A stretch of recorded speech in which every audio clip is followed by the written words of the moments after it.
I'm Mike Gross, and this is Nittany Next. Penn State, a week ago, actually Saturday, not a week ago, Saturday, with a 39-0 win over Rutgers, in which, frankly, the weather, rain and wind and sleet and snow was more of a challenge than Rutgers was.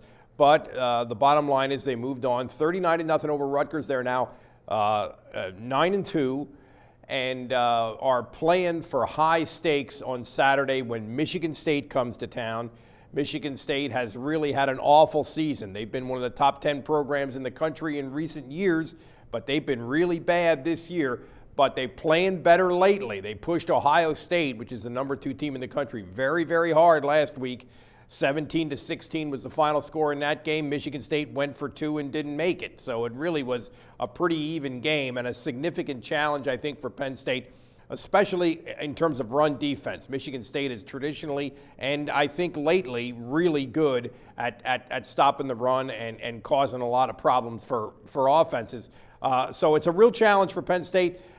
If they win, they get a share of the Big Ten's East Division Championship. If they win and Ohio State beats Michigan Saturday, they will win the tiebreaker by virtue of having beat Ohio State head-to-head and will play for the Big Ten Championship next weekend in Indianapolis. Now, the interesting dynamic here among many is that the Ohio State-Michigan game is a noon start.